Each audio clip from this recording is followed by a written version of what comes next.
Why can't I download apps on iPhone? Hey everyone, welcome back to the channel. If you're new here, don't forget to hit the subscribe button and turn on the notification bell to not miss any updates.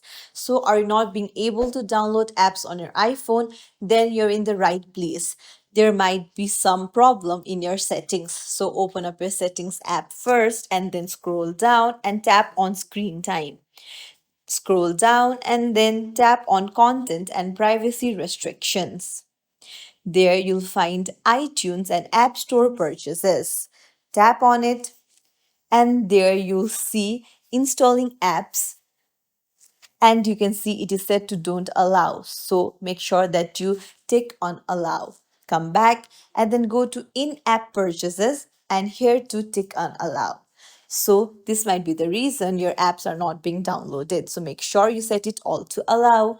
It's as simple as that. If you found this tutorial helpful, don't forget to like and subscribe to our channel for more tips and tricks. Thank you for watching. See you in the next video.